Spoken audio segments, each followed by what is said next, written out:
threshold even now.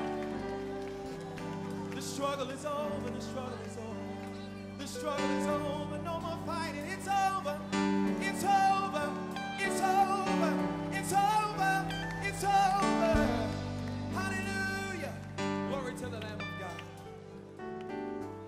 Good afternoon and welcome to episode 7 on Why We Can't Wait, the call to the Christian man. I want to roll into today because this is like my fourth time taking this one. I can't fit the time and I have so much to say. So I want to get straight into today's topic, which is we're still dealing with the struggle of sexual sin. And we're talking today about the struggle with masturbation.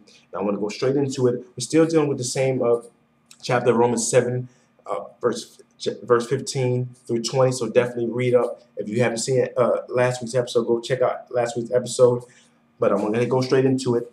Once again, we're dealing with the struggle of sin, the spirit versus the flesh, as Paul was breaking it down for us from his own perspective and the things that he dealt with. But I want to go straight into it. We're talking about masturbation, the thing that no one wants to talk about. But today we're going to talk about it, and we'll talk about it. If y'all send out requests, I'll talk about it again and again and again because it is a problem. I'm not saying something that I think. It's something that I know because as a Christian man, it's something that I dealt with and talking to other Christian men.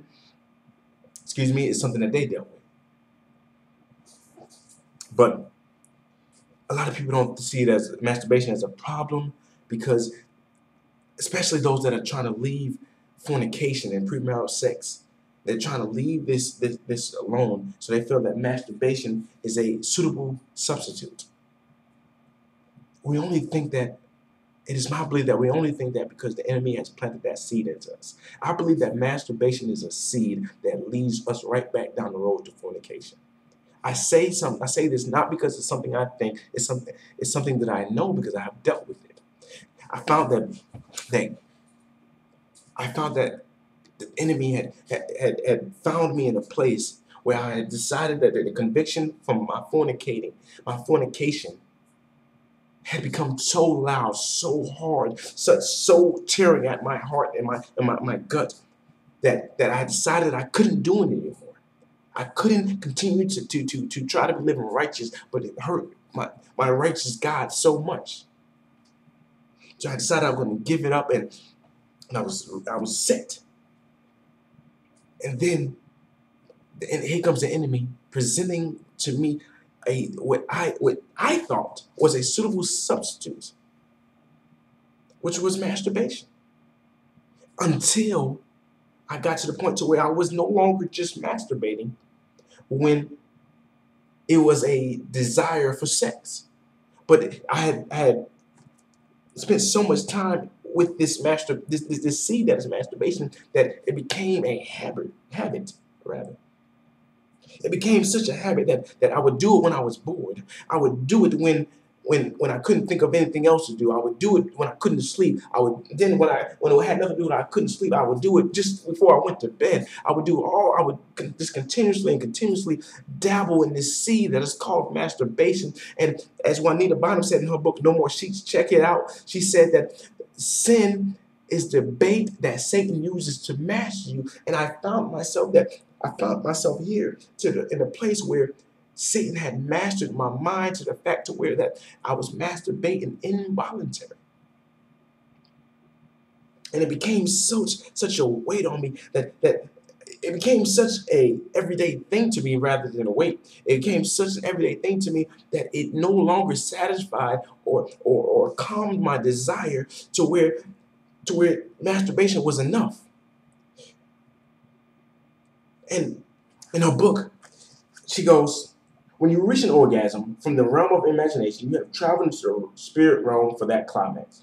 You're out of control. Your body is responding to that act, and you don't know what spirit from that realm you have entered. She uses as a company scripture, which I really love. It really drew me into it. And it's 2 Corinthians chapter 10, verse 5. We demolish arguments and every pretension that sets itself up against the knowledge of God. And we take captive every thought to make it obedient to Christ. And we take captive every thought to make it obedient to Christ. And we take captive every thought to make it obedient to Christ. And we take captive every thought to make it obedient to Christ. And I found that in this idea of masturbation, I was going back to a place to where I was into the place where I was in fornication, the place that I was trying to leave. And so that takes me back mentally to this place so that I can beam my memory bank up to arouse me, because it was no longer when I was just sexually aroused. And so now these images are in my head. And so now when I ran out of sexual conquest, I say conquest because it was premarital sex. It was fornication. So I entered a covenant to someone, and then I didn't keep that covenant. That's for another lesson. That's for another story, another day. But after these conquests were out, I would start looking at a woman that I found sexually desiring, and I would look at them, and they would be my motivation for my masturbation later. So the seed that Satan planted in me with masturbation is growing. And so now it is uncontrolled now. Because I want you to realize that a desire is not wrong. But when it becomes lust, it is wrong, because lust is an uncontrolled desire. So now I no longer have the control over the desire, but it has control over me. It is the bait that Satan used to master me. So now he is controlling me. So now he is the puppet master. And so now he's controlling me, and now I'm in this position to where masturbation is not, or is no longer satisfying me, because it has become a habit. It has become routine. So now what does that lead me down to? Back down to the road of fornication. And so now I'm back at step one, and I find myself in a circle of sexual sin, I'm in a circle of sexual sin because I've left fornication alone and started back from the beginning. And I said that I'm abstaining, and I'm saying that I'm celibate, I'm saying these things. And then I let the enemy come in, as Paul talks about Romans 7:8. But sin sees an opportunity afforded by the commandment, produced in me every kind of covetous desire. And so now he has put this desire. He knows that I desire sex, but then he says, so he wraps it up just like he wrapped it up with when he tempted Eve with the forbidden fruit. He wrapped it up in a different way and say, I know that you're trying to live righteous, so since you're trying to live righteous, try this. And he planted the seed of masturbation in me. And so, but a seed, as long as it's being watered daily, taken care of daily, it will grow. And so now the seed of masturbation is growing in me, and the seed leads me right back to fornication. And so I'm now back where I didn't want to be. And so I break out of that place, and the conviction becomes so high, and I go back and I allow Satan to convince me that, come on, the same old lie. You're trying to live righteous, nothing wrong with masturbation. You're trying to live righteous, you're not fornicating. And back again, and back again, and back again. And I'm right here. And I know there are people out here that are going through the same cycle, the same thought process. I know, not because it's something that I think, it's something that I know because I've been there. Masturbation is just a seed. It's a seed because Satan knows that we have a sexual desire. So he plants the seed on the ground that is sexual desire. And he plants it in because it's fertile, because we have a sexual desire. So he plants the seed of masturbation and he waters it. He tempts us and he convinces us that this is the way to stay righteous, to control this desire. But in reality, he's only trying to convince us of this so he can have control of us. He masters our mind.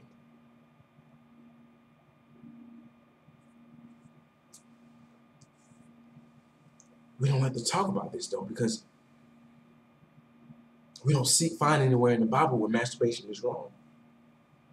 But we have to ask ourselves, how do we get to the point of climax when it comes to masturbation? We go back to 2 Corinthians chapter 10. And we take captive every thought to make it obedient to Christ. We're lusting, we're desiring. Our sexual desire has to come to a point of come from sexual desire to lust. I know you're out there dealing with it, both men and women. But the reality is that we must stop just convincing ourselves that masturbation may not be right, but it's not fornicating. You're right. You're correct in that terminology. But where does that lead you? Does it lead you back down to the path of pornography? Does it lead you back down to the path of fornication? Does it lead you even further down the path of even criminal laws? We must ask ourselves, how important is this desire that is controlling us? Christ tells us in Matthew 6:24, no one can serve two masters. Either he will hate the one and love the other, or he will be devoted to the one and despise the other. You cannot serve both God and money. In that case, he was talking about money, but we must realize that we can insert anything in there after God and. You cannot serve God and sexual sin. You cannot serve God and masturbation. You cannot serve God in your job. You cannot serve. We can continue to put nouns in there, and it would still stand that we must not be controlled by this desire, that is seed, that is masturbation, that is seed, that is pornography, by this seed, that is fornication. They're all seeds that lead to sin. And sin leads to death. Point blank, period. What needs to happen is that we must realize that it is about a renewing of our mind, as Paul tells us in Romans chapter 12. We have gotten to the point where it's time for renewing. But not only renewing, but we must ask ourselves, what is included in that renewal? Is it just prayer? No, it's prayer daily. It's scripture daily. Hosea 4:6 says, my people are destroyed from lack of knowledge. He goes on to say more, but we are destroyed because we don't even know our enemy. 1 Peter 5:8-9 tells us, be self-controlled and alert. Your enemy, the devil, prowls around like a roaring lion, looking for someone to devour. Resist him, standing firm in the faith, because you know that your brothers throughout the world are undergoing the same kind of suffering. The problem I find is that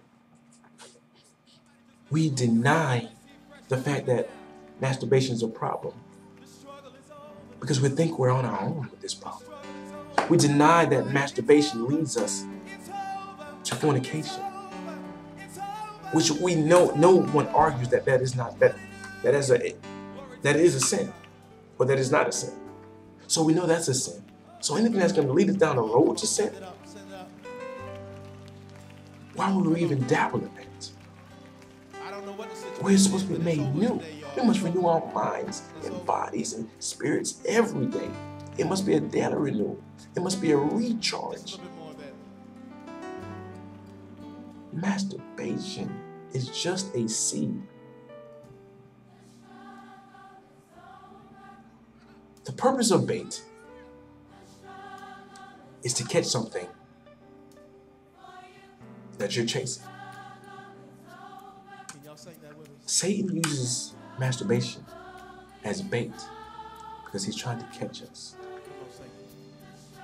and devour us. He is trying to catch us and devour us. Let's not be fooled. Satan's playing for keeps.